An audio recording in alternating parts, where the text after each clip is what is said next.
Good morning, everybody. Good morning. Hope everyone had a great weekend. Even though it was fast, but enjoyed every second of it. Today's story, I like to share a family story again. The story comes from my uncle, my grandma, my great-grandma. This story takes place back in the 1990s. I was a child at that time. One of the family members had to take care of my great-grandmother her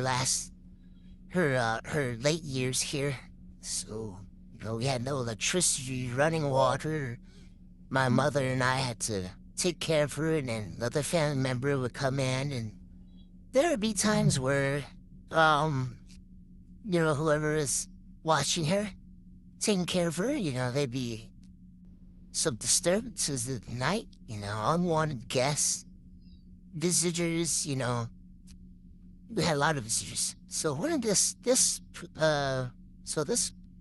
guest would keep coming around the trailer. My grandma had a house and a trailer side by side, and she would stay in the trailer.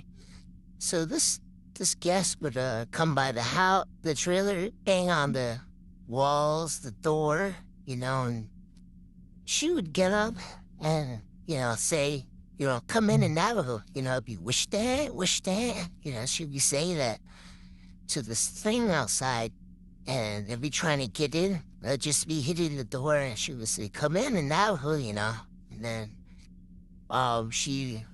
one day, my uncle, he was living in Moab at the time, and he called home he got a hold of her, and he spoke with her, like, how is she doing, and she told him that, that guest is coming around the house at this tonight from 11 to 3 in the morning, from that time range. It comes by and knocks on the door, the window, smacking the trailer, running on top of the trailer, and she's trying to tell that thing to come in, and it's not coming in. And he left Moab. He went all the way back down to the reservation, and he got to my great-grandmother's, and he went to sleep, it was in the evening time. And he was working on his schedule, the following day, he managed to sleep all day, and she would get after him, why are you sleeping all day? You're not supposed to sleep during the day. And he would tell her, no, Grandma, I am sleeping so I can meet your guest that's gonna come around tonight. And she's like, oh, okay, all right. So she let him sleep, man. The sun went down, the sun was going down, my bad, and he had a dog with him. Her name was Suma. She was a bull mastiff, really smart dog. She was a nanny dog. She helped take care of us, and I really did feel safe around her. So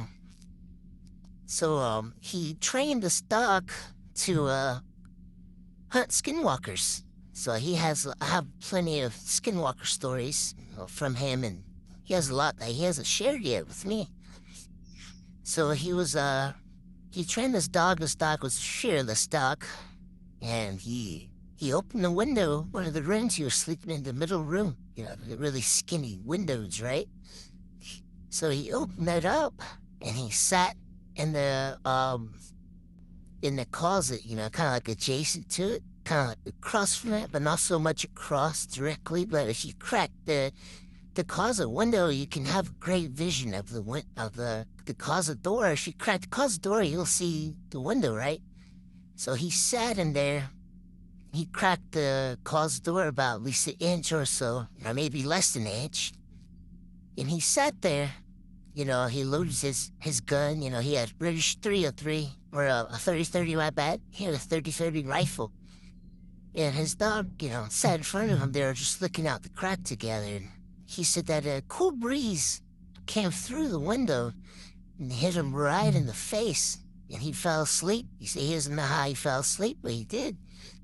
So moments later, his dog was headbutting him, licking him in the face, trying to wake him up, and he finally came to. And he peeked out the closet door, and he says he's seen a huge gorilla He said, with long, hairy arms reaching in, and this thing was trying to crawl into the window. He said, the head got in. He said, it looked like a monkey.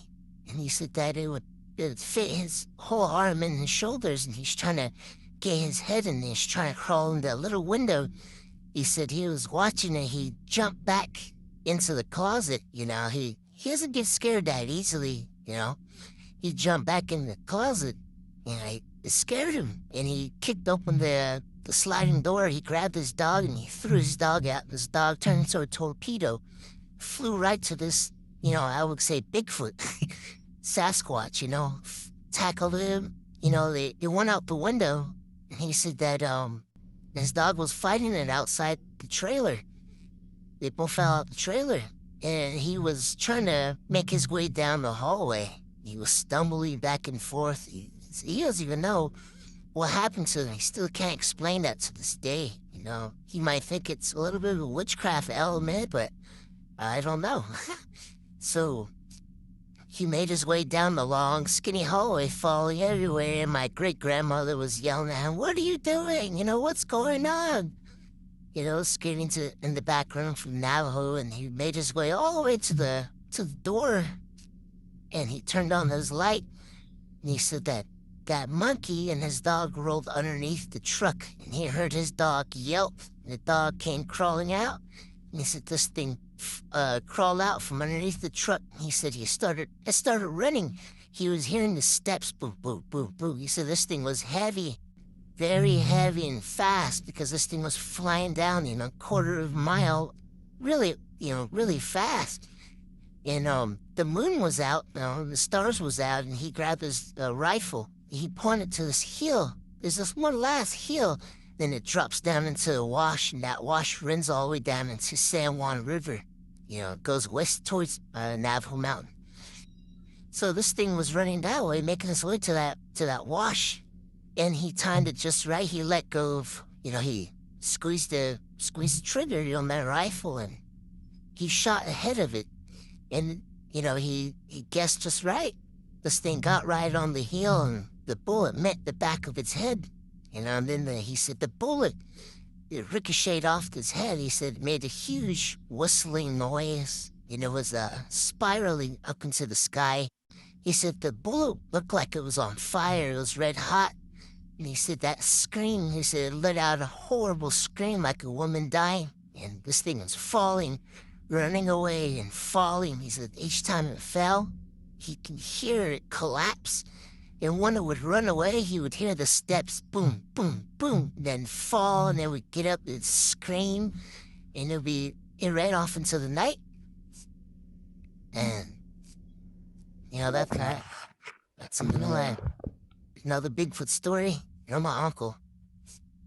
So, yeah, after he did that, it was quiet around my great-grandma's for a year or 3 years. But lately, it's back. We seen one that has ears and long snout, and we seen one that looked like, the regular Bigfoot, and then we seen one that looks like a giant gorilla, and one that looks like a orangutan. Yeah. Yeah, that's all for this morning. I may share another one this week. Try not to overshare too soon. You guys have a great day. Stay safe out there. Stay warm. God bless you guys. Goodbye.